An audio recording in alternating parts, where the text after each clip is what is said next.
आता चर्चेला जातो, शिक्षक भरतीचा देखील मुद्दा चर्चेला जातो. नेमकं काय या संदर्भात राज्य सरकार पाऊल उचलतं?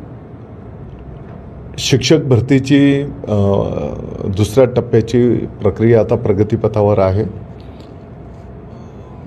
काही संस्थांना त्याच्यामध्ये शासकीय पण, उदाहरणार्थ जिल्हा परिषद बिंदू नामावली त्यांची कागदपत्रांची पूर्तता करणं याला वेळ लागत होता आणि म्हणून ती मुदत वाढवून देण्यात आलेली आहे. मला वाटतं की शिक्षक भरतीची प्रक्रिया पुढच्या 8 दिवसामध्ये सुरू होईल. मी असं बोललेलो नाही.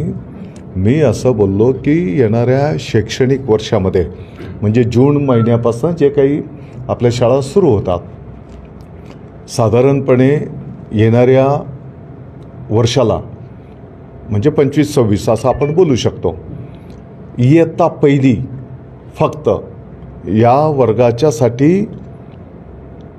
CBSEचा पॅटर्न ॲडॉप्ट करणार असं मी बोललो. CBSEचा पॅटर्न ॲडॉप्ट करणार म्हणजे CBSEच्या ज्या चांगल्या गोष्टी आहेत त्या चांगल्या गोष्टी आपण आपल्या पाठ्यक्रमामध्ये घेणार. मग काही लोक बोलायला लागले की SSC बोर्डचं काय होणार आहे, बालभारतीचं काय होणार आहे. SSC बोर्ड असेल, बालभारती असेल, यांचं अस्तित्व यापूर्वी जसं आहे ते कंटिन्यू राहील.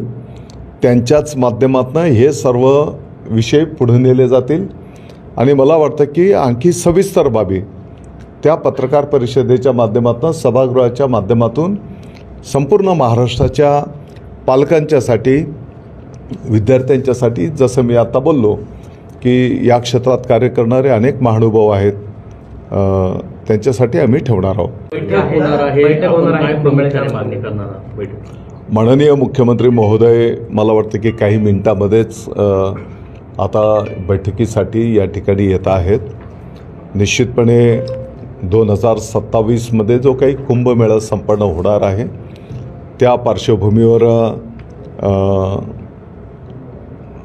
नियोजन, त्याचा आराखडा, त्याचं काम प्रगतीपथावर आहे. स्थानिक पातळीवरच्या काय काही आपल्या अपेक्षा आहेत त्या आपण मुख्यमंत्री महोदयांच्या समोर ठेवूया. त्यातल्या त्यात काल केंद्र शासनाने चांगला निर्णय केला. कांदा निर्यातीच्या संदर्भामध्ये जे काही 20% ड्युटी होती ती रद्द करण्याचा निर्णय केंद्र शासनाने केला. माननीय पंतप्रधान नरेंद्र मोदी साहेबांचा नाशिकच्या आणि महाराष्ट्राच्या सर्व कांदा उत्पादक शेतकरी बांधवांच्या वतीने आम्ही आभार व्यक्त करतो. आणि मला वाटतं की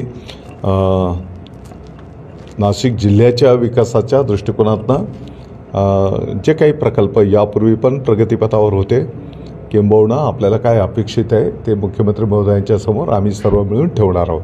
CBSE पॅटर्नच्या संदर्भामध्ये येणाऱ्या 2-3 दिवसाच्या आत सविस्तरपणे पत्रकार परिषद घेऊन या संदर्भातली सर्व माहिती आम्ही विद्यार्थी, पालक, शिक्षण क्षेत्रातले कार्य करणारे अनेक महानुभाव आहेत, आमचे शिक्षक वर्ग आहेत, यांच्यापर्यंत देणार आहोत. मी तेच सांगतो की कदाचित काही ठिकाणी त्याचं संपूर्ण माहिती लोकांपर्यंत गेलेली नसेल, किंबहुना त्यांनी पण या विषयाच्या संदर्भात माहिती घेतलेली नाही आणि म्हणून काही गैरसमज आहेत.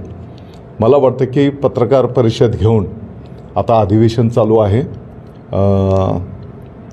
अधिवेशनमध्ये पण याचं माहिती आम्ही सभागृहामध्ये ठेवणार आहोत आणि मला विश्वास आहे की सगळ्यांचे गैरसमज दूर होतील आणि अतिशय उत्स्फूर्तपणे केलेल्या निर्णयाचं स्वागत संपूर्ण महाराष्ट्रातून होईल.